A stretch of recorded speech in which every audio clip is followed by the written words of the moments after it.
जैसे नौहरा मैम ने कहा, बेटी को पैदा होते ही कमजोर बोल दिया जाता है। कई घरों में बेटी पैदा होने पे अबॉर्ट कर दिया जाता है।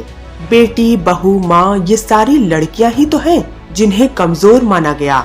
कई इलाकों में बेटी पैदा होने पर बद्दुआ दी जाती है और लड़के पैदा होने पे मिठाई बांटी जाती है। ऐसा भेदभाव क्यों? ये प्रॉब्लम अभी भी जारी है छोटे गांव में, जहां बेटी को पैदा होते ही काम करने लगवा देते हैं पढ़ाई छुड़वा के, क्योंकि उनका मानना है कि बड़े होके शादी ही करवानी है, पढ़ लिख कर क्या करेगी। बल्कि यही नहीं, बेटी को दहेज भी देना पड़ता है शादी करने पर। ऐसा क्यों? महिला ही एक शक्ति है। महिला को भारत देश में पूजा जाता है, तो महिलाओं को हमको आगे करने की जरूरत है। पूजा जाता है, पूजने से कुछ नहीं होता, क्योंकि पूजने से उसके हुकूक नहीं मिलते। महिला को पूजा जाता है कहीं पे दिखाने के लिए, उसको कह देते हैं कि फ्रंट सीट महिला के लिए है, बैक सीट महिला के लिए है, फलानी है फला, उससे उसके हुकूक नहीं मिलेंगे।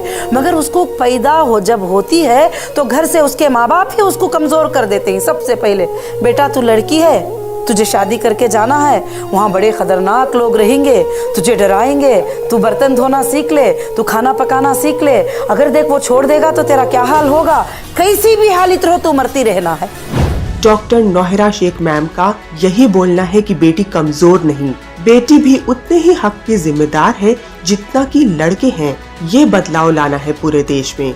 महिलाओं के एम्पावर के लिए ही तो है ये पार्टी, MEP, महिला एम्पावरमेंट पार्टी। उसको ये नहीं सिखाते कि बेटी तू बेटी है मगर तू सब कुछ कर सकती है।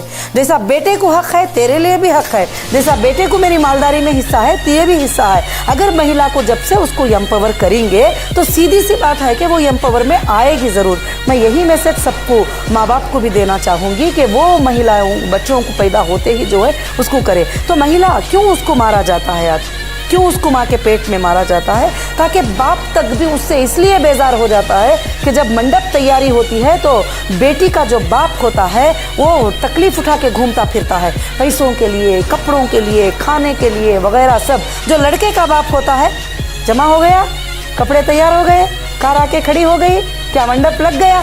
मैं चाहती हूँ कि ये चीज़ को हटाऊँ।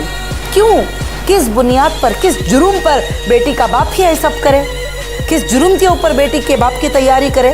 अब नेक्स्ट ये चीज़ लाऊंगी कि पहले मंडप दूल्हा तैयार करेगा और दुल्हन तैयार होकर मंडप में जाएगी, पूछेगी कि क्या तुमने ये सब जो है तैयार किया है, क्या सही से सब कुछ भी हो गया है। ये चीज़ में बदलाव लाना चाहती हूँ। डॉक्टर नौहरा शेख मैम और उनकी MEP पार्टी के सरकार में आने के बाद सारे बदलाव आएंगे। बेटी का भविष्य उज्जवल होगा और ये MEP आने के बाद ही हो सकता है। बेटी को कमजोर मानना भी एक तरीके का जुर्म है कि उसकी पढ़ाई रोक दी जाती है, छोटी सी उम्र में विवाह करवा दिया जाता है। बाल विवाह भी एक जुर्म ही है, पर अभी भी ये प्रथा चली आ रही है कई छोटे गाँव में, जिसे MEP रोकेगी। डॉक्टर नौहरा मैम का कहना है कि बेटी का बाप बहुत कुछ सोचता है, उसके पहनने के लिए कपड़े, रहना, खान पान, शादी के मंडप तक, लेकिन लड़के के पिता को बस सब होके मिलता है। ये बदलाव लाना है कि बेटी का बाप बोल सके कि हाँ मंडप लग गया। ये बदलाव देखना चाहते हैं MEP पार्टी और उनकी अध्यक्ष डॉक्टर नौहरा शेख। ये बदलाव हमारी महिला, बेटी, माँ, बहन के लिए ला के रहेंगी। धन्यवाद।